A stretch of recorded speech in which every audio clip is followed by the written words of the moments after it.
G'day and welcome back to the Ball Boys AFL Fantasy Podcast. Today we're discussing round 3 in review. We've got a couple of new segments up and Mitch is going to go on an angry rant to start. Let's go! Just done it from nowhere. Hoisted the goal from inside the centre. Sheed from the boundary. Dusty. Petty. Petrarca.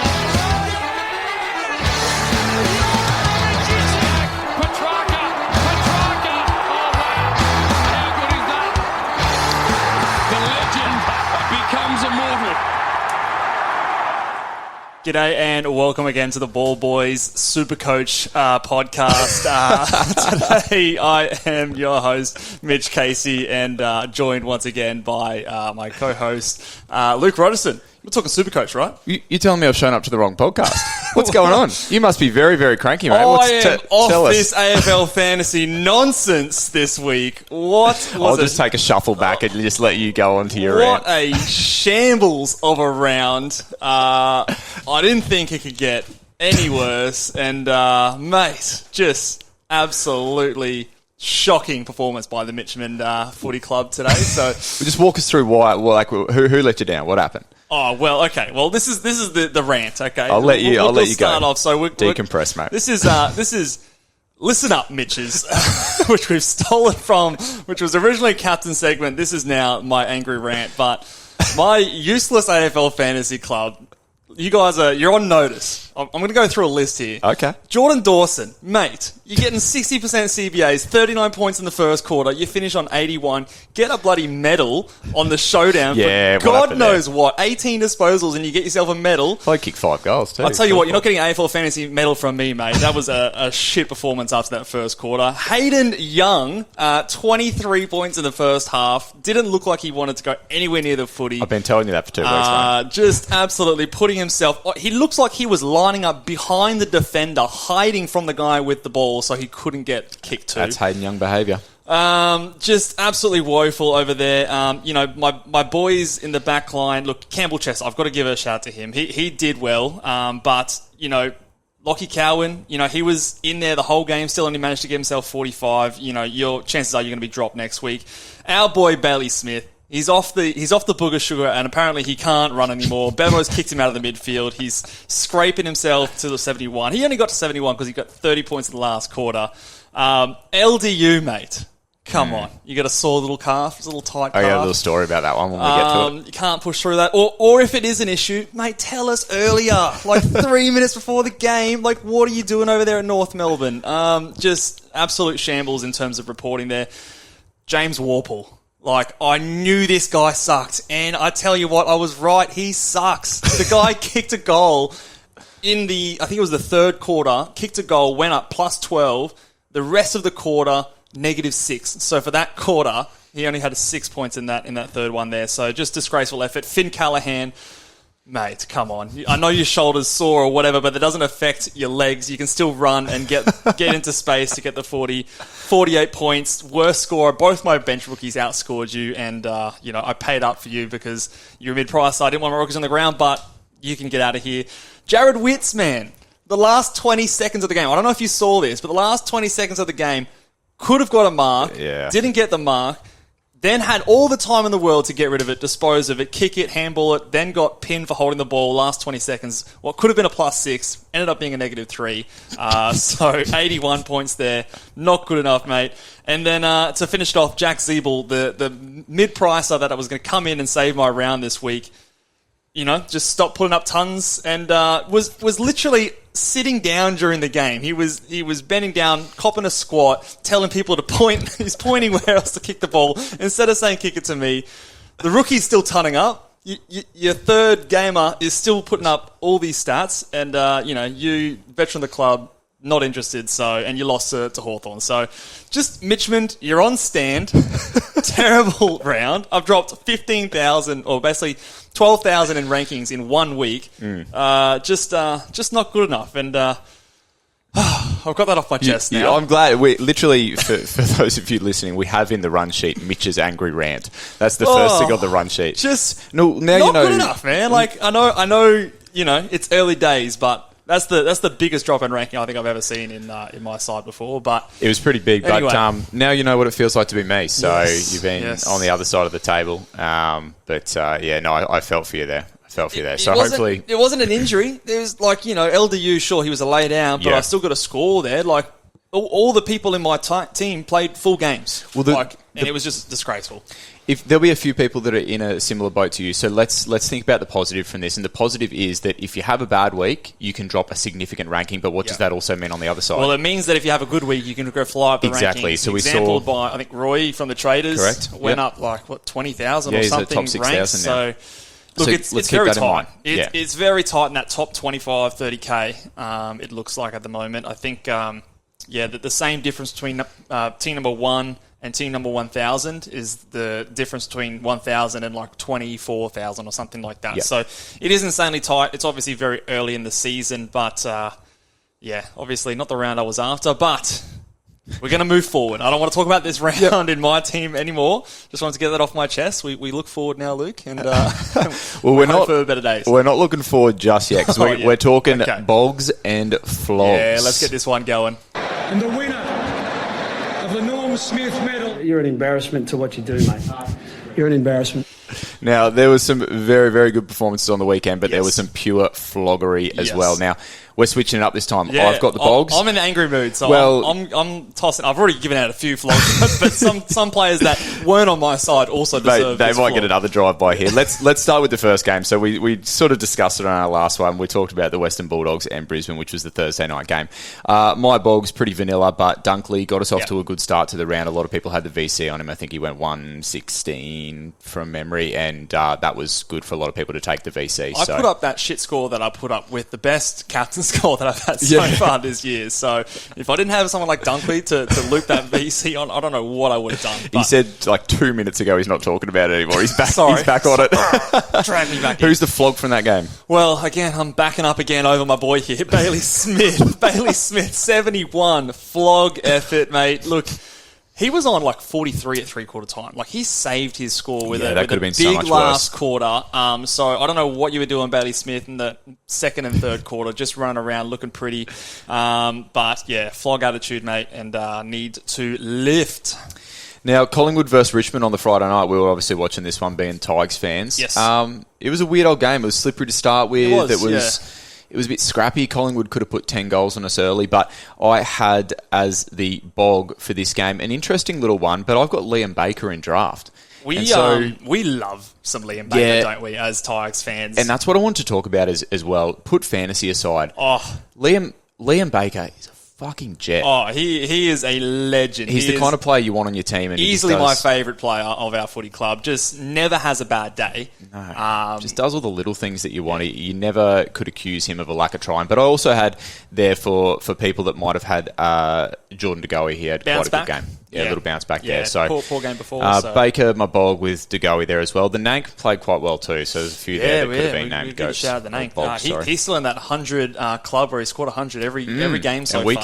keep telling people not to get on him. So Well, he's expensive now. He's he right up is. there. Yeah. Just So don't listen to what we say. It's simple. well, yeah, we'll see how we go. The flog. I'm gonna name and shame Samson Ryan as the flog here because there were people out there Played well. that he didn't. He scored 15 points and got subbed off at half time. I thought he looked dangerous. He was lurking. But he tricked people into thinking that he could play, kicking 3 goals on debut.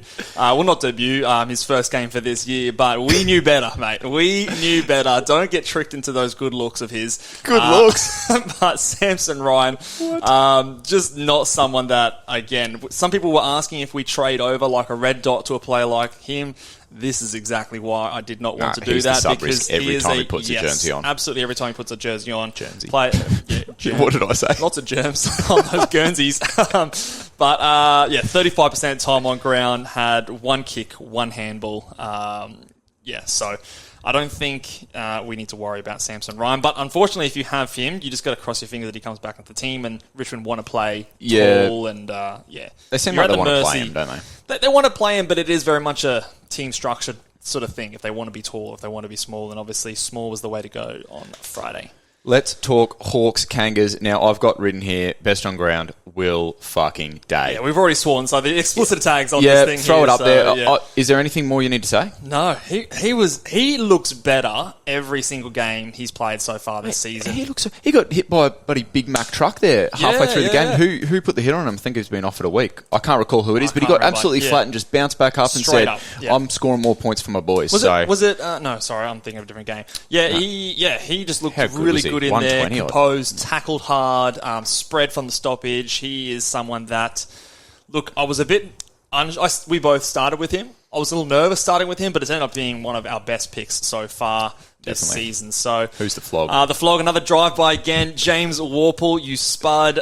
We needed more from you, man. Like, he is now getting pushed out of the CVAs as well. The team is pushing him out. He's playing more and more kick over a jam, Tim, forward time. He looks awful out there. I was watching this game because obviously... But why did you pick him? We've been saying that he's awful all year. I got tricked into it that he had the inside time. He had like 80% CBAs the first week. Look, I needed that money to get in Chandler. Yeah.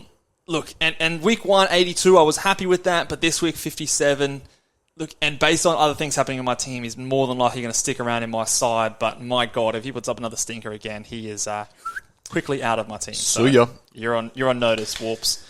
Next up, we got Giants versus Carlton. Now, I had a couple of Bogs here. I had Doc, who scored like he's meant to, and I know that was a painful watch for you. But the other part of this Bog was a painful watch for me, and that was Josh Kelly. Yeah, painful watch both of these guys for me, obviously. That was the worst part. I predicted exactly what Josh Kelly did, and I still chose not to hold last week. So, more fool me. But yeah, Doc and Jelly for Bog in that game. Yeah, so obviously 2 big scores, and again, when a player like Dawson, again, I'm going to keep going back to it, but Dawson puts up an 81 and Doc goes 130. It hurts. There's 50 points on the gap there. My flog for this game is Finn Callahan. Just woeful, really. I mean, what do you put up again? 48.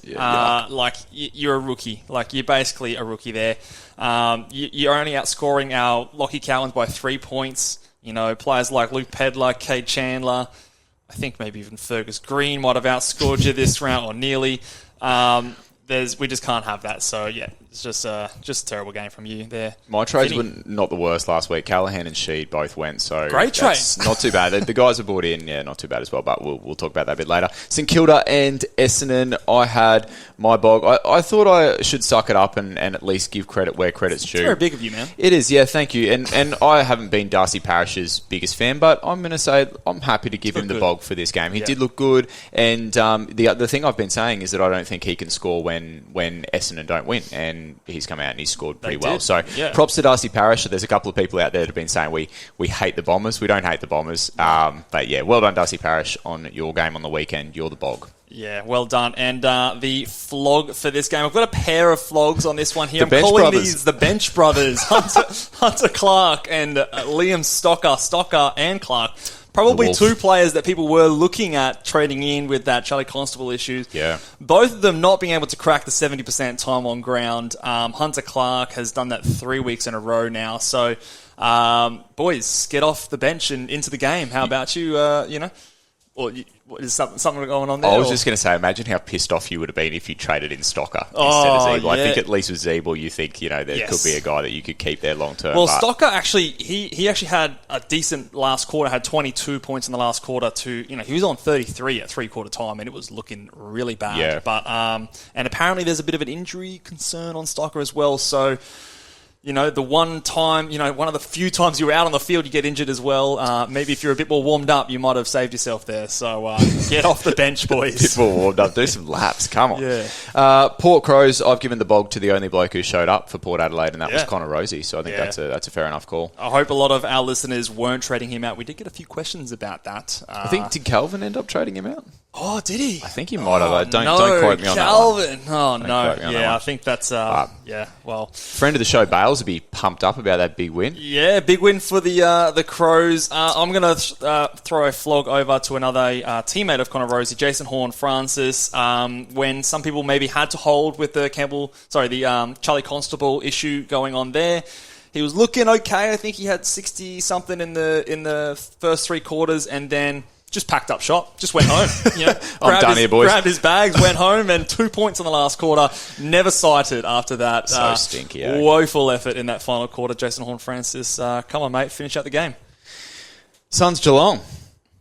Yeah, this is a 0-3. Yeah, The Cats. The Cats 0-3. I sort of thought this might be a dangerous game for them because they were both two teams going in 0-2 into the game, and the Suns obviously playing at home. But who's our bog this week? Well, I sat here last week and laughed at the fact that the Cats named Tom Stewart, and I thought this is just ridiculous. Yeah, we were thinking they're laid absolutely out for playing sure. games, and now he's the bog for the game. I think did he go 120 in the end? Yeah, I think 126, I want to say. Yeah, huge massive game. So. And I was chatting on Twitter with Holmesy this morning, and I think Holmesy was saying that he started the season with him, and a few people took pot shots at him, saying what a ridiculous move. And it was definitely not a ridiculous move. Well, now it's likely that he's going to be a big old trade-in target. He's going to be very popular. So, yes, very interesting to see what happens there. Yeah, so he was obviously fantastic, and no time on ground issues on his return as well, which is another key thing that I was looking at. Yep. Another, this is the bench cousin of the bench brothers from the last game, but Tanner Bruhn, 58% time on ground. It's actually going down, Luke. Yeah, he's worrying, getting fewer and fewer time on ground. This is the last time I think he's going to be flog eligible because surely after this week, everyone who has him will be trading him out. No ifs or buts about it. He is a guaranteed failed mid-pricer. Yep. You're a flog, Tanner Bruhn. Melbourne and the Swans, it's pretty simple for this one. It's hard to go far away from. Clayton Oliver is just an absolute jet. He was the guy that we should have started with at our M1 position. Obviously, I started with a steal. It should have been Oliver. Yeah, we should have. And I guess, when you started with Steele, there's a case that you could have just started with Oliver, isn't there? But it's, you make your pick and you got to stick with it. But Clary's was certainly the bog in this my game. projections, I had Rory Laird projected as the top-ranked top scorer. I've flipped that now, and I think Clary Oliver will be the top scorer in fantasy this year. The way he's going. The way he's going, obviously, that's not a very hot take. You got a coach flog. I've got a coach flog. John Longmire, mate, give the kids a run. He's put Matt Roberts as the sub 3 weeks in a row, and bastard. each time he's had very little time to get his legs under him. This is a young, talented kid that deserves, if you're not going to put him in the game, put him in the VFL, let him have a bit more of a run, develop his skills, because... and selfishly, from a fantasy point of view, his break-even is ruined. So when he comes back in, he's not going to be making money until he puts up a few decent games. But yeah, just... once or twice, that's fair enough, okay? But 3 times in a row for a young kid that needs development, I think that's a pretty floggish behaviour from their Fair call. Freo versus West Coast, the derby was our last game, and it was injury carnage there, but I've got as our best on ground West Coast ruckman. They're just our best on ground because if you're coming up against the West Coast ruckman, chalk it up. It's a ton, baby, no matter who you are. It's like last year in Defenders versus Dogs. It's West Coast, ruckman versus West Coast. Mate, Caleb Daniel could play in the ruck against West Coast and ton up, I reckon. Yeah, that's an easy matchup. So obviously we were keen on holding a Sean Das if you were worried about him last week. Yeah, people who held, well done. That's the reason why. And flog, again, last little flyby from a player of my team, Hayden Young. Just fuck you, man. Like, come on. Come on, man. Be better. You sat here last week and said we give him another chance. We got to give him a pass on last week. Are you done with passes on Hayden Young? Look, he's still going to be my team next week, but you're on notice, Hayden Young. You can't be doing this. Like, look, I'm happy he saved his score in the second half. Had a 60-point second half, but where the hell was that in the first half? He doesn't want the footy.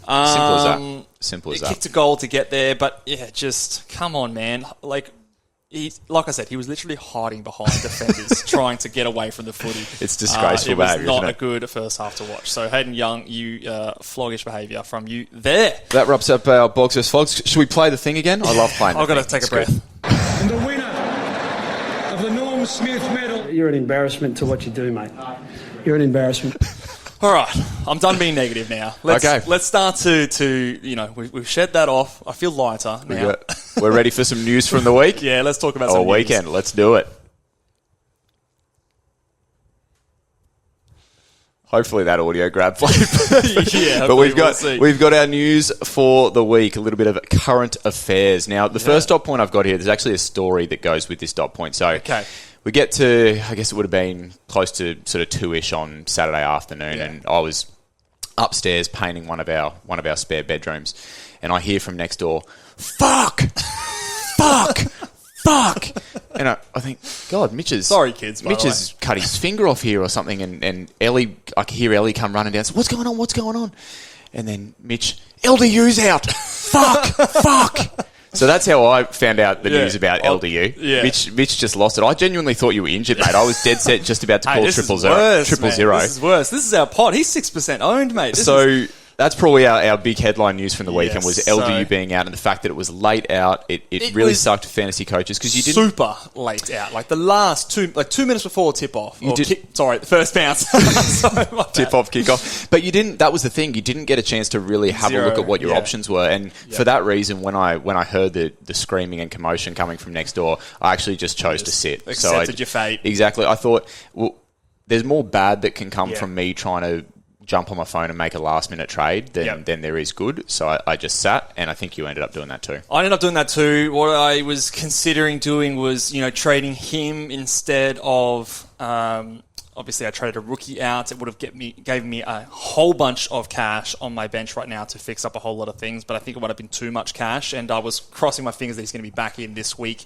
I think the coach come out and said that it's likely he will be back, but the other thing I was worried about is one of my trade-in targets was a Jack Zeeble, who I traded in this week, and he was playing the same game, so I didn't want to reverse a trade and then potentially miss out on a guy that I really wanted in Jack Zeeble because I was too slow or the website lagged a little bit, so I was very nervous doing that. So I, like you, just went, all right, that just sucks. I'm going to have to just cop that.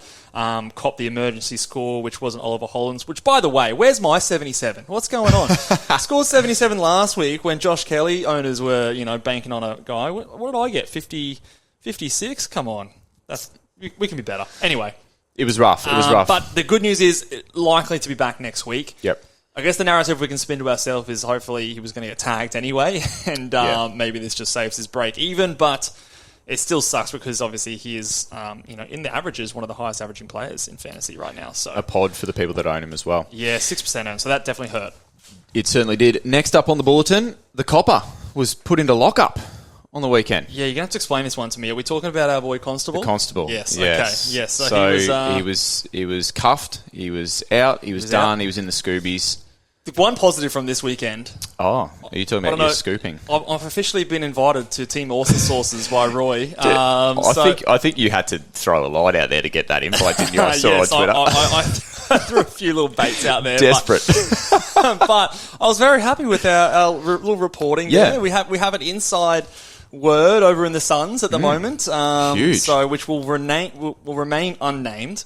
But it's obviously come through as a reliable source. So, for those of you who were listening, I knew that obviously Constable was not going to be the sub, and in fact Sexton was going to be the sub, which allowed those people, if you trusted me, which hopefully you do now, if you had Darcy Wilmot's score of that 66, you could have looped him. I also went into the weekend trying to loop a Lockie Cowan, hoping he'd go big, and then if I needed to, I'd take that score.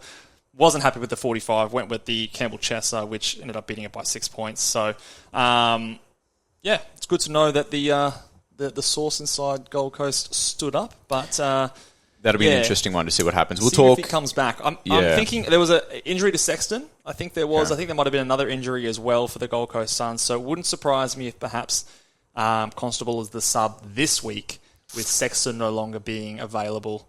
And if one of those forwards go in to replace him.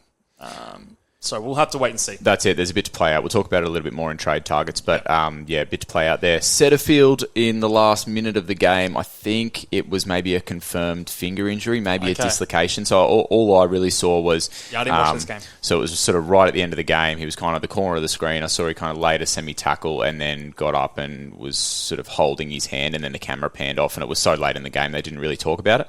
Yeah. But I'm hoping if it's just a dislocated finger, that shouldn't be anything that keeps him out for weeks. But we'll see how that progresses through the week. Now, news, we've already spoken about it, but Tom Stewart's back. Yeah, he is back. He, like we said before, came back and put up a huge score, 126 on the trot, and played, his normal sort of high time on ground, took kick-ins, did everything you wanted him to do. So, So all ticks from him. It's obviously meant that his price hasn't dropped as much as maybe we wanted it to. Only dropped the 18K, had the high break even there. It's still at 106 for this week, and Just means he's a chance, doesn't it? He's coming up against Hawthorn. Okay. So you would think maybe a friendly matchup, but The way Geelong are going. the way Geelong are going, well, they desperately need a win, and Hawthorn did possess the footy a fair bit in that last game against the Kangaroos, and obviously my guy Jack Zeeble didn't score well as a defender. So, No. look, I think he's definitely a trade target. I don't know if it has to be this week, though, Yeah. because even if he pumps out another big score, he's not going to completely get away from you. So, but it is definitely someone that a lot of people will be turning their eyes towards. Yeah, definitely something to watch, and we'll talk about him a little bit more later as well. Now, a couple more pieces of news here. In terms of the Eagles, poor bloody Eagles will struggle to field a team next week. I think they had it four, all came maybe at once, five. I think. Yeah, 4, maybe 5 injuries. I think maybe, don't quote me, but two hammies. I think Shuey and McGovern for hammies. There was Witherden got poleaxed going back with the flight. Liam Ryan, a knee, but played on. And then I think Chesser, there's reports that he might have been in a knee brace post game. Yes. So that's something to watch as well. But yeah, absolute carnage for the Eagles. Yeah, so I've got here reported today by Footy Rhino, Ryan Daniels, that Shuey hammy is as minor as it gets, so hopefully he's going to be back in 2 to 3 weeks. Yep. McGovern is a bit more serious, could be the tendon, which means he might be out for up to 12 weeks. They're waiting on scans. Cripps broke his ankle, and he will miss significant time. So Witherden's in concussion protocol, so he'll miss this weekend. Yeah. Liam Ryan and Campbell Chesser are a chance to miss this game. I think Campbell Chesser is more unlikely than likely, just because he's on the fringes anyway. Yep. So it might be a good chance for him just to have a rest as it is. And could open up some opportunities for younger teammates as well. Yeah, so he's named a few guys to sort of come in here. Jai Cully, Brady Hoff, Harry Edwards, Greg Clark, and potentially an Elliot Yeo season. First game for the season. So I'll just ask you right now, do you think that we can maybe, again, if you are holding a Constable, is Elliot Yeo someone that you could get on first week back? He obviously was locked into our side in the pre-season. Yeah, he was. It's different now, isn't it? It's different. Yes. I'm going to reserve judgment on that one right now because I've got a couple of other things in mind with my trades. But if he were to be... Yeah, if he were to be named, I think it's something that you should at least contemplate, depending on what your backline's looking like. Yeah, I think Day is still the priority. Obviously, he's more expensive now, but he is someone that I'd still be trying to pay a little bit extra to get to. I usually like to wait a week on these guys. I think a few years ago there was it was Zach Williams. Actually, he was locked into our side. It was the first year that he moved over to the Blues from the Giants. We all thought he was going to get this gun inside midfield role. He was locked into our side. Similar sort of story. Got himself suspended for round 1, and it wasn't even an injury. So he got himself suspended. Came back in round 2. I've jumped straight onto him, and he ended up sucking for most of the year, and was one of the worst trades that I made that year. So could be a trap. Yes, I usually like to, learning from that, give these guys at least 1 week and gather more data and see how they look. Last bit of news we've got there is the cyclist today's accepted a 1-match ban, so he's a cash generator for most teams. I think the way he's going, it's a loop, it's a hold. He's going to come back in. He's in favour there, so I don't think there would be any action to take there. Yep. It's just my opinion on that. I think you hold it. I think he's playing well enough. He's going to come back straight into that side. So I'm not worried about him having an extended stint off the team at this point. So I think you just hold him. I agree with that one. Still got a negative break even at -2. So that's what we want. Us plenty of money. Now, new segment. Are you ready for this one? Yeah. Okay. What have we got? We've got the chopping block with Mitch and a little graphic to go there. You've stitched me up here. The karate man. Have a look at it. So, who is on the chopping block? Who's on the chopping week, block? Mitch? On the chopping block. We need to get you a little one of those things. Let's do that. Or give me a little black belt or something like that. I don't know. But on the chopping block, and a few people have asked us questions about this for this podcast as well, because obviously we have hyped up this man, Bailey Smith, as our guy. He is on the chopping block for my team, and I suggest for a lot of teams out there, 1 CBA on the weekend, which is just not going to cut it. It's a role change. We say don't trade your premiums unless there's a role change. This is clearly a role change that has happened. To me, he is going. I'm trading him out of my side even though... Oh, sorry, are you going to bring up DPP? Yes, I was going to throw that to you. Okay, because even though he's more than likely going to be getting DPP at round 6, right now he is priced at... What is he priced at? 102. So he is, and if he stays in the role that he is in right now, I don't think he's going to be averaging 102. He's probably closer to that 90, mid-90s. So he is overvalued right now. That's not what we want at this time of the season. We want to get off him. And also, our forward lines are looking pretty good anyway. Yeah, I agree with that. You know, especially for like my team, I've traded in a Zeeble. I've got Harry Sheasel there, who's, you know, might be a top 6 So forward. he's your D6 at the moment, F6 at the moment, is he? So there's not much space No. in my forward line at the moment. There's So not. the DPP doesn't really save Bailey Smith at all for me. So I'm looking to get him off. I'm not looking to get him off. I'm looking to get Mitch off him this is a week. sicko. Stop looking to get Bailey Smith off, mate. Jesus. But yes, you're on the chopping block, Bailey Smith. We'll quickly move past that one. Let's not move faster. That was good gear. Well done, mate. All right, who's the next guy? Charlie Constable is obviously on the chopping block. He was chopped by a lot of teams last week. Yes. You held? He was chopped by his own team. I held. I held too. And that part of me doing that was because I was quite happy with my trades, and once again, I didn't want to go doing anything too whiz bang and cocking myself up. So, if I didn't have a will day, I would have traded him, but I had a will day, and I didn't like any of the other options that I could get to with the cash that I had available. So, if he's not named this week, are you chopping him? I don't know. Okay. I still don't know what I can get to with him. I'm very keen to get rid of Bailey Smith. At the moment, with the Monday morning trades that I did today, I have him staying in my side for another week. I don't think it's the end of the world if you hold him, because it's not like there's a whole lot of cash sitting there. Like, he's basically a rookie. You know, he's the same price as Mackenzie. Essentially, you know, we're holding a Luke Pedlar for the similar sort of thing. Yep. If he can't get you to something that you like, but say someone like a Finn McGuinness can, if that the little bit of difference is Finn the McGuinness case. or Finn Callahan? Sorry, Finn Callahan. Yeah, I think we've stuffed that up a few times now. Yeah. If Finn Callahan can, then I'm okay with moving on that type of a player. Yep. If it gets you the better player that you can, because he might even start to slide backwards in cash. At least, obviously, if Constable's not there, or even if he is named sub, he'll still make cash for us. Yes, with that low break even. He is on the chopping block, but by no means is he like top priority. Okay, who is next? Sheed. He's got to go, man. This is a guy that if you don't get rid of now, he's going to be hard to get rid of in a little while. So he's obviously just doing enough to tick over and get his break-evens and make tiny bits of cash at the moment, but he is not getting it done. You probably group him with the next bloke as well, can't you? And Finn Callahan, at least she could probably get you somewhere decent. You know what I mean? Like, it's not too big of a jump to go from Sheed to someone like a Tom Stewart. Yep. Like, that's only 100 and so K. And I'm 100% doing that every day of the week. Yep. So for me, Sheed is someone you can definitely get rid of, as is Finn Callahan. Outside wing time, there was a little bit of hope that when Josh Kelly was out, he was going to get some inside time. He happened to do his shoulder and all that sort of stuff, which was unlucky, but obviously the role has not looked great. Scoring has not looked great. I think the first couple of games he got lucky with a few big scoring quarters, which kind of saved his score.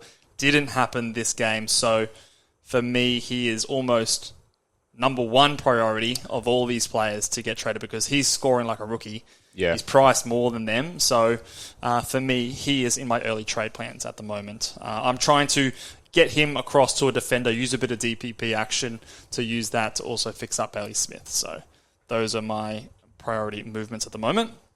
A couple of obvious targets in here. Jason Horne-Francis is someone that I think is on the chopping block as well.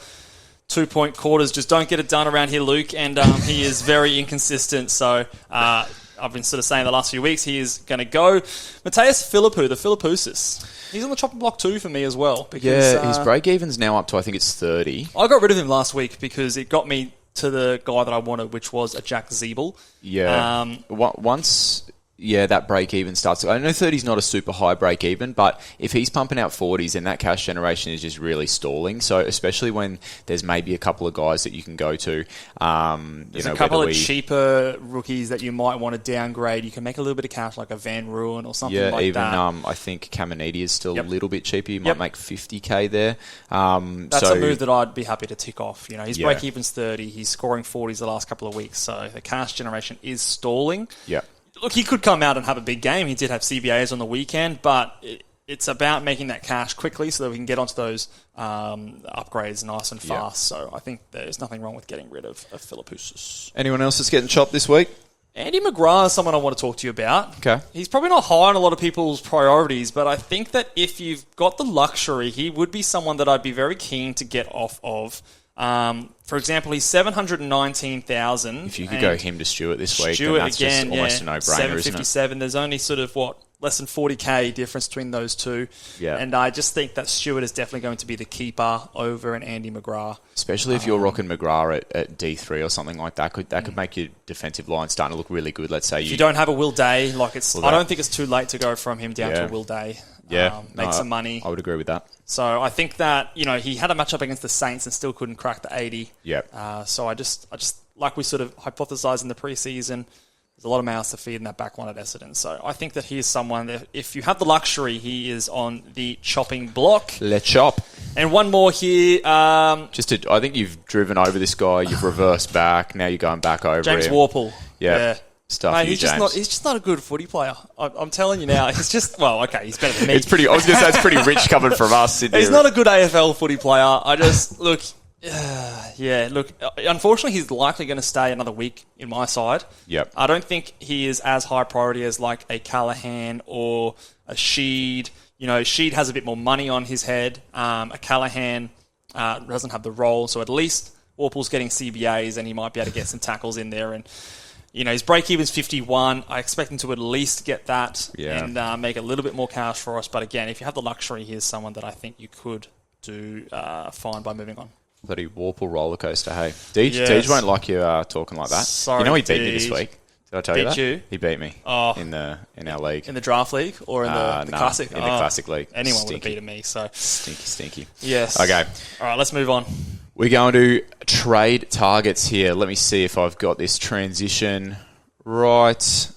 All right. Ball Boys trade targets. Who are we looking to get in this week? Who's that first target we've got there? So we got Tommy Stewart. Obviously, did you watch any of this game? I didn't, actually. No, so I haven't watched any of this game either. But he obviously is a guy that we know has a huge ceiling. Had some huge scores last year. I think there's a lot been said about the early draw for Geelong and the fact that they don't have many games at GMHBA. With some things going on there. So he doesn't play there until round 6. And then after the buys, has a lot of games to finish out the season. So I think he is someone that is going to finish off really strong.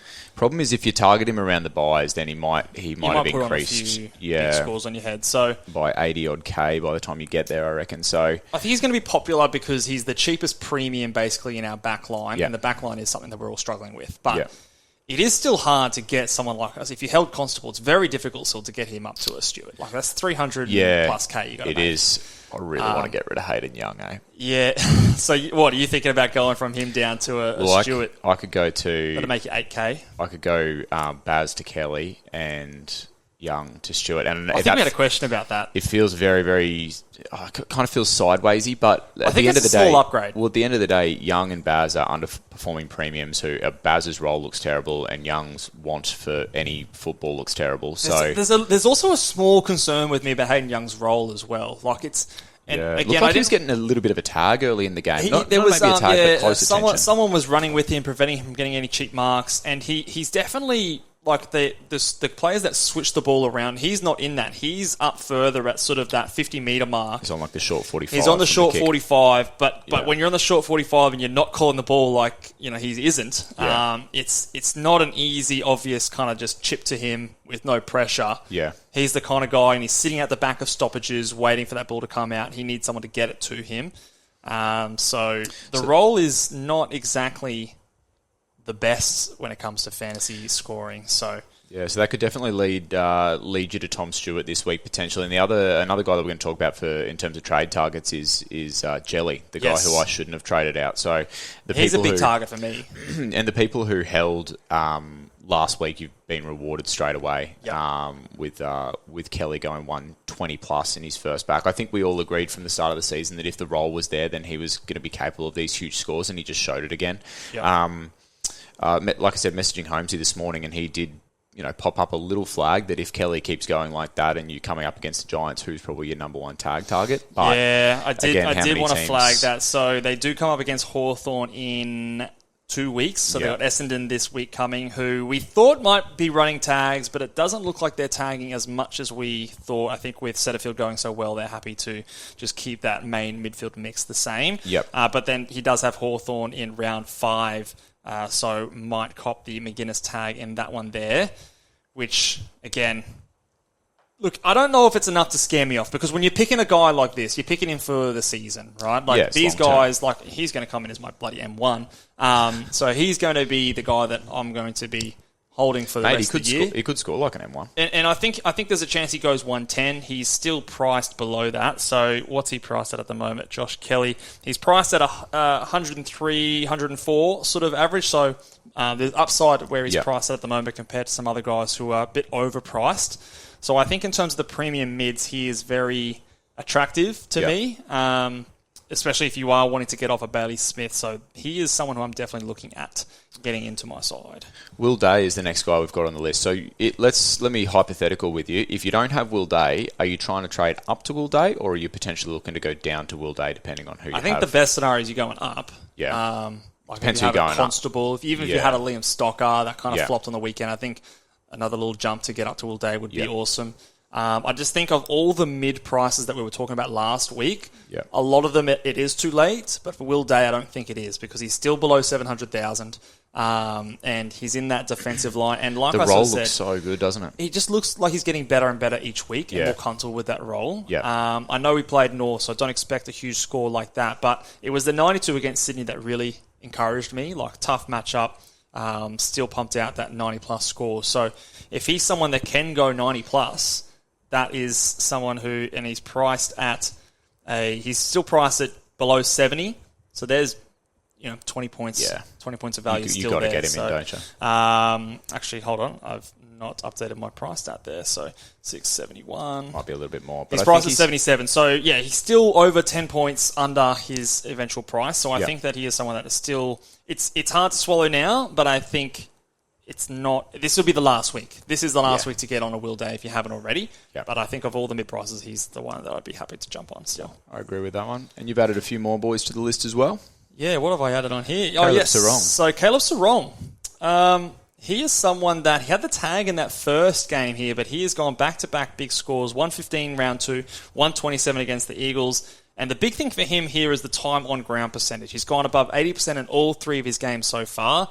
Last year, that was a big issue for him, and obviously, a lot of people will cite the comparison between he and Andrew Brayshaw, who had a similar increase in time on ground percentage the year before. Yeah. What do we see Caleb Sarong doing? I'm finding it very difficult to put a number on his projected average, and is he someone that could be closing in on that 105 to 110 kind of a range? Because if he is, then priced at 95, he is definitely someone that still has upside. Yeah, I see him going over 100 this year, I think, based on the start he's had. I think he started. Did he start with like an 80 and then he's come out and popped 200s or something along those lines? But remember that 80 was tagged, like 83. Yeah. And interesting as well that Freo have kind of started a little bit slow. And Sarong's kind of developing into being the guy there. If there's anyone that's a little bit closer to Freo that's got some intel on your thoughts on Sarong, definitely drop them in the comments section, because we'd be keen to hear what you guys think about it as well. The other interesting thing that I thought was very strange that we didn't really talk too much about on the teams thing was Will Brodie was dropped from the side on the weekend, and obviously it'd be very interesting to see if he comes back into the team, because I think if he doesn't, that definitely helps a player like Caleb Sarong, just in terms of that time on ground percentage, just like being in a tighter bit of a mix there. So I think he's just in that awkward price. Like, I've got him pegged at I've adjusted my projections to like a 102, which gives him about 7 points of upside on his current price tag, 824,000. It's around that Tom Green kind of price tag now. Who do we think? I think I'd probably have a Sarong over a Tom Green. Maybe that's my bias in terms of those types of players, but it's probably riskier than a Tom Green, just because he isn't maybe the number one guy in there like Tom Green is in terms of CBAs. But yeah, it's a sneaky move. Very lowly owned, 5% of the comp have him in their side, and a couple of respected coaches also have him in their team. So I don't know if I'd pull the trigger on him. And I think if he is a great pick, I'm going to miss him. But if you know a bit more than I do or trust the eye a bit more than I do, he could definitely be an option. Who else have we got here? Oh, I want to talk about Jaden Hunt. Mike's brother. Eagles, yes. Actually, I've had a funny comment that I wanted to show you later. But yes. Please do. Jaden Hunt, is he an option at someone we can get rid of Constable for? He had a good game on the weekend, and obviously with all those injuries to West Coast... Yeah. How does that impact him? Is he someone that, with a Witherden going down, is he going to be a bit more of that distributing half-back role? He's put back-to-back 80s up. Game 1 against North scored 44, so... A little bit of a flag there, but 86 round 2, 84 round 3. Might be worth doing some digging into exactly what, like, when you get a score like when you get a 44 and then you get it followed by 2 80s, you got to think to yourself, hang on a sec, was there a change in role? Was there something going on there? So some insight on that, I think that might. So he had 12 disposals in round 1, and then he's backed it up with 22 disposals in round 2. And then 22 disposals also in round 3 as well. So nearly doubled his disposal counts compared to the first round's game. I'd still say it feels like a risky option. If you can find the cash to... 458k, he's priced at a low price of 53, so he's still cheaper than like a Liam Stockwell was last week. Just had a catwalk under my leg. Okay, I got what the hell's going on. And again, with those outs, I don't mind it coming up against the Demons this week. Defenders do score well against the Demons than the Cats. So okay, something you're looking at. I think when I'm trying to fix up the million holes in my team and I'm trying to get a Bailey Smith over, he is someone that I'm looking at if you don't have much cash. And again, with the price as low as it is and the break even as low as it is, I think that he is someone that, if you still have a Constable issue, that he might be someone, 14 break even. I think that he is someone you should be looking at. Good go there. Couple of rookies, Jacob Van Rooyen, and then the one I want to add there as well is Caminiti from the Saints with a low break even. So a couple of low break evens here. I think we were on the record saying don't worry about Jacob Van Rooyen, but he comes out and kicks 3 goals, scores 76 points in his debut. Yeah, it's impressive. Goals always worry me a little bit because I don't think he's going to kick 3 goals every week. But he also had 6 tackles. That's it. 76 is still if you score 40 or 50 and you kick 3 goals, then that for me is But you really relied on the goals. But the fact that he went mid-70s is pretty impressive. Yeah, 3 marks, think he can 6 replicate tackles. Look, I don't think he's going to do that every week, but he's someone that can give you. He's not an on-field option. I think he's probably going to be a 40s to 50s guy. But just because he has that score already built into his break-even, -10 now, he's someone that I'd be happy to jump on if you need to downgrade. So like a Philippou? Yeah. You make... Philippou down? What do you make? Nearly 100k on that kind of a move, like 80k or so, and you could definitely use that to pop on someone else's head and get up there. So, how important do you think that is at this time of the season, making sure, like at the moment we probably think Philippou's cash generation is going to start to stall in the coming weeks. Yeah. Do you think it's really important to hop off these rookies just before they kind of reach their break-evens? I don't think it's really important. It's not top priority. Okay. I think the more important thing is to make sure that your structure is set up right. So, say, for example... you want to move around your defence so that you can get, someone in the midfield and get another rookie. So say, for example, you've got a Hollins on the bench and you've got someone like Campbell Chess on the field. You want to find a way to change that up a little bit so that maybe it's a Finn Callahan with a bit of DPP action to go up to a better defender so you can get that, a Cowan or a Chesser off your ground. So priority 1 is rookies off the field more than... It's getting the right rookies on field and the right mid-prices on field. I think those are the 2 things that are the biggest thing that we want to be thinking about. Cash generation is always in the background there, but often with some of these rookie players, they're all going to be making cash. If you have the luxury and one's making cash a lot quicker than another, that is something that can do, but I think it's only if it does give you the amount of money that you need to make the upgrade or the switch on the other end, if that makes sense. Okay. Yeah.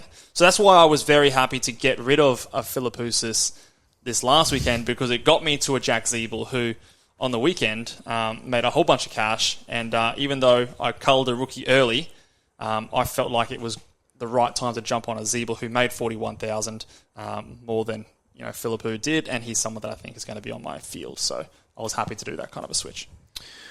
Okay, should we have a look at some questions? Yeah, let's have a look at some questions. What do we got over from You'll have to answer this first one carefully. The first question that we got on Twitter was this Ellie? Is Libra a serious option? So we were watching the footy on Thursday night, and Mitch's partner Ellie, my sister, she's been pestering Mitch. Oh, she's got a team in. It's doing a lot better than mine at the moment. Yeah, but, can I get Libra in? Can I get Libra in? And Mitch, I don't think you should get Libra in. And he keeps putting up freaking scores and making me look like an idiot. I swear this happens every year with one of the players. You're in the doghouse, mate. You're in the doghouse. Yeah, I think 2 years ago, I think it might have been last year as well. She's a big fan of Bailey Smith, obviously, and kept putting up scores like, nah, he's not an option. He's not an option. But then, the time on ground has started rising. So is Libra an option?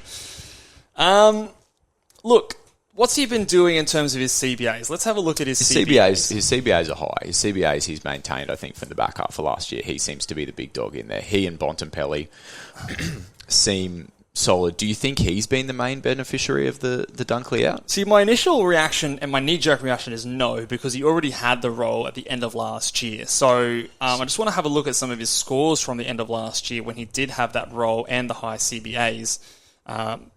Give me a moment while I bring up the stats here. But my initial answer is no, he's not an option. He's just in a hot vein of form. But look, I don't know. He's getting high CBAs. He's just always been that very inside player. Yeah. And look, what's his price at now? What's his price tag? Yeah. Do you think the ship sailed? 857,000. So, I'd much rather be jumping on a Caleb Sarong. Yeah. Or a little bit How more far's expensive. Kelly You from go that? Kelly. Yeah, he's only like sort of 40k. More expensive than I'd that. be going that way too. He isn't cheap, which is the concern there, so I don't necessarily think he is an option. Look, I'll read out some scores from the back end of last year when he was getting 70+% CBAs. 65, 68, 101, 98, 69, 93, 74, 128, 110, 99, 115. So there were patches in there. So like that 115, 99, 110, 128, that's a patch. Yeah. But then he followed up with a 74, 93, 69 3 weeks after that. So because if you're trading him in now, you're trading him in to be a keeper. Like he's at that price where you're trading in a keeper. And we're getting very close to the keepers and the premiums you have need to be locked into your side at least until the end of the buys. Yeah. And so you don't want to be getting in someone in that you're worried could at any point just drop a stinker on you. So I don't think that's the kind of play that I'd be going for. Next question, we've got thoughts on Baz and Young. Do we trade Primos? We've kind of covered a little bit because those two players are the players that I might be looking to trade out this week. Mitch summarised it pretty well. You don't trade out premiums because of a bad score. You trade out premiums because the roles changed. Yeah, I'm trading out Baz. I'm 100% doing that. I think that he is someone that I've gotten wrong in the preseason. Bevo's done a lot to do that for me, and obviously the role there. If Bailey Smith dropped 71 points and he was getting 60% CBAs, I'd be holding him because it's a bad game, whatever. But it's the one CBA on the weekend. He's definitely playing that high half forward role. Just don't trust it. I don't trust it week to week. He's got enough cash on his head that it's a very easy swap over to someone like a Josh Kelly, who I'm very confident could be a captain option for me. I want that consistency. It's the last.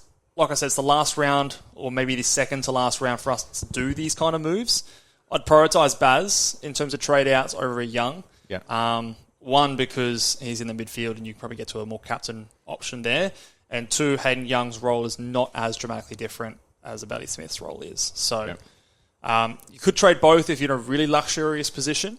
But I'd be wanting to get like a Callahan, a Jason Horne-Francis, Liam Stocker even out of my side before someone like Hayden. You don't have to be in a super luxurious position to trade both of them. It just means, I guess, you're forgoing bringing in another cash generator maybe. Because if you've got all the big ticket items, like if you've got like all the rookies, if you've got, like your structure looks nice, you've got the players that you want there. Yeah. This is probably a very luxury trade kind of round. Because even like a lot of the mid prices are sort of out of reach now. They've gone up in a bunch of cash. There's no obvious like huge cash generators in terms of mid prices available. Yeah. So if you're going to do it, this is the round to do it. Okay. So I don't completely hate it. I'm prioritising getting rid of Finn Callahan. I think that he is someone that is clogging up a spot that might as well be a rookie. Yeah. So I want to get rid of him first. So I will be holding Hayden Young. But if you don't have that issue, which I know you don't, going him down to a Stewart and then a Baz up to a Josh Kelly. Like, what do we expect Hayden Young to do? Maybe 90? Yeah. If Tom Stewart goes high 90s, there's maybe 7 or 8 points you're making.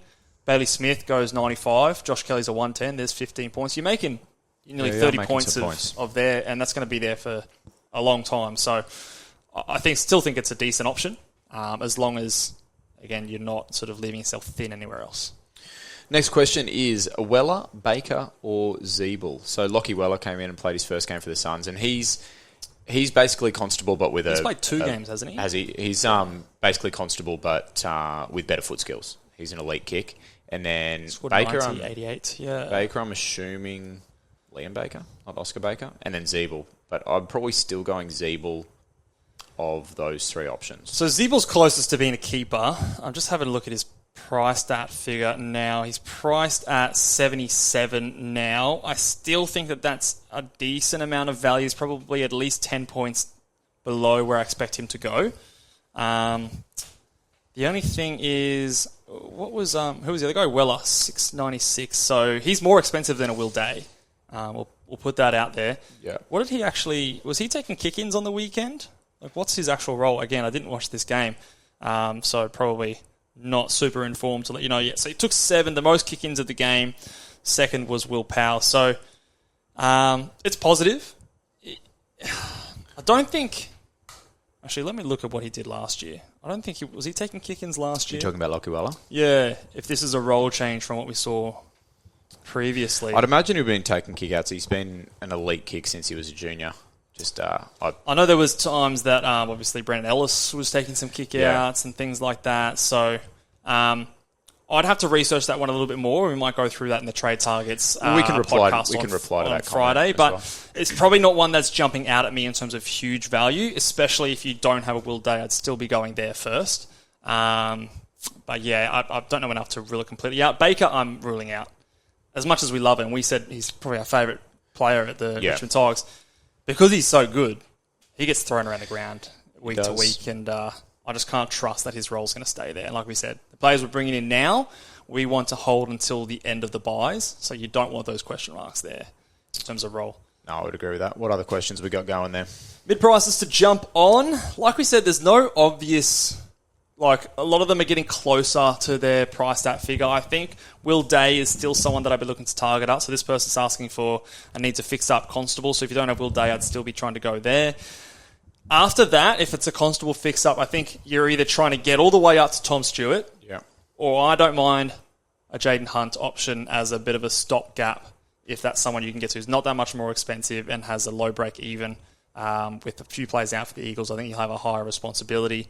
And back-to-back 80s, looks like he is... And to the eye, watching this game, he does seem like he gets... Like, even that first game I watched pretty heavily because I was watching Dom Sheed, and I thought he was getting a lot of it. Was surprised to see his score at the end.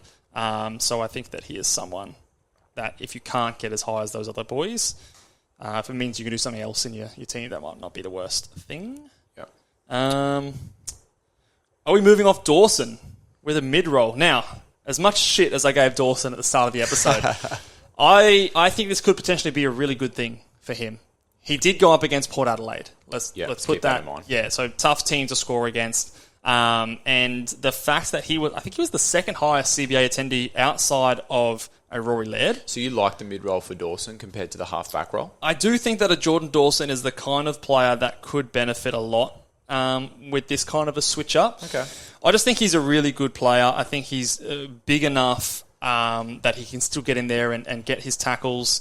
He didn't have many on the weekend, only 2 tackles on the weekend. But again, Port, they're tough. They spread the ball very well. I don't think you're not getting off him. Like no, you're not trading him out. You see 1 week of that role, and typically we know midfielders that's a favourable role. I think that you could find something better to do with your trades this week than jump off Dawson. That's just my read on it. I would 100% agree. So what's he given owners so far? I think he's averaging 90. So which his is price a bit above that at 99. So I get the frustration. It's underwhelming. Yeah, owners would be frustrated, I think, with his output to start the season, but it's I can one vouch of those... for the owners that they are. Correct, yeah. So well, actually, I was pretty happy until this weekend. Like 92 and then a 101. I was happy with that. Start. This one's a bit below what we'd want. Yeah, I mean... but it's a tough matchup. Yeah, it is. And you can understand the frustration, but I would just be saying word of caution, jumping off that one. There's probably other things you can do with your trades, hopefully, this week. Yeah, so I think that let's see how he goes in, next week in the same role. I think it might be one that does stick, just because he was so high up. I think Berry also got injured in that game as well. And, he won the bloody medal, so there must have been something he did well there. I don't know what I saw, but I think that, And we do know that defenders typically make really good midfielders. You would think about Callum Mills, who was a defender, moved to midfield. Rory Laird.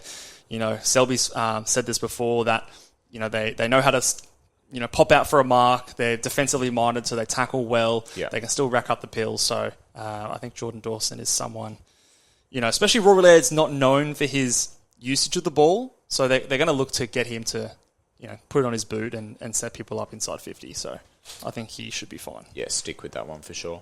Yes. Okay. Any other questions that we've got over there? What have you got? I wanted to go back to another question that I have. Oh, actually, sorry, no. I've got a message here from one of our players in the draft league, Kevin, who beat me in our draft league. Just wanted to mention that he hears that Jaden Hunt's Ukrainian cousin is being deployed for the West Coast Eagles, and then no doubt that Uric. Where's this going? Uric has all the skills needed. So Uric Hunt is good pause, mate. Maybe one we want to look out for. So nice shout out there. I love people getting on these names, mate. That's it. With all the injuries over at the Eagles, they're having to source some Ukrainian imports. Uric will come out and score well. So be on the lookout for Uric as a downgrade target in the weeks to come. So. Well played there. Well played. Good shout out there. That's a good one to finish on, eh? Yeah. So we reckon we'll call it there. Or quickly, just another shout out to the Content Creators Cup that Guesty's got going. So I if you didn't smashed this weekend, I think I got done by DC.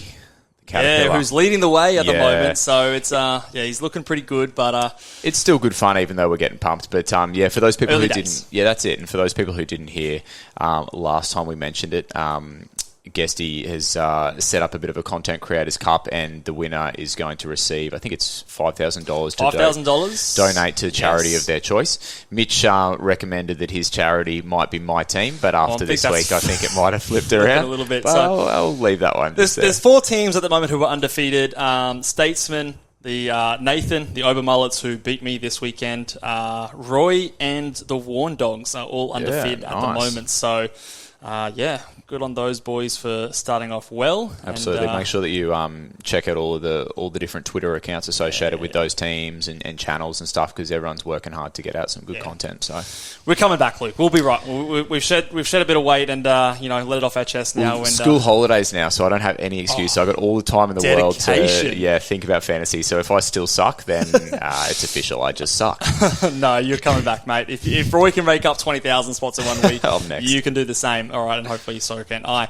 All right, that will do it for us today, guys. If you are enjoying the podcast, give this video a big thumbs up. If you're listening over on YouTube, make sure you guys are subscribed. We're getting so close to 1,000 subs. Mate, how close are we? The 950. I think we are at 951 last I checked. Shit. 954. So we only need 46 more subscribers to get to 1,000. So guys, if you haven't already, go over, make sure you subscribe. If you haven't already, give us a 5-star rating and review on Apple Podcasts.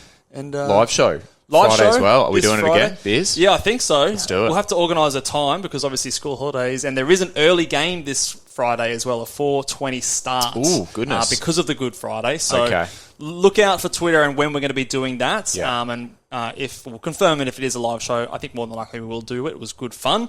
But that will do it for us, guys. See you guys later on. Bye.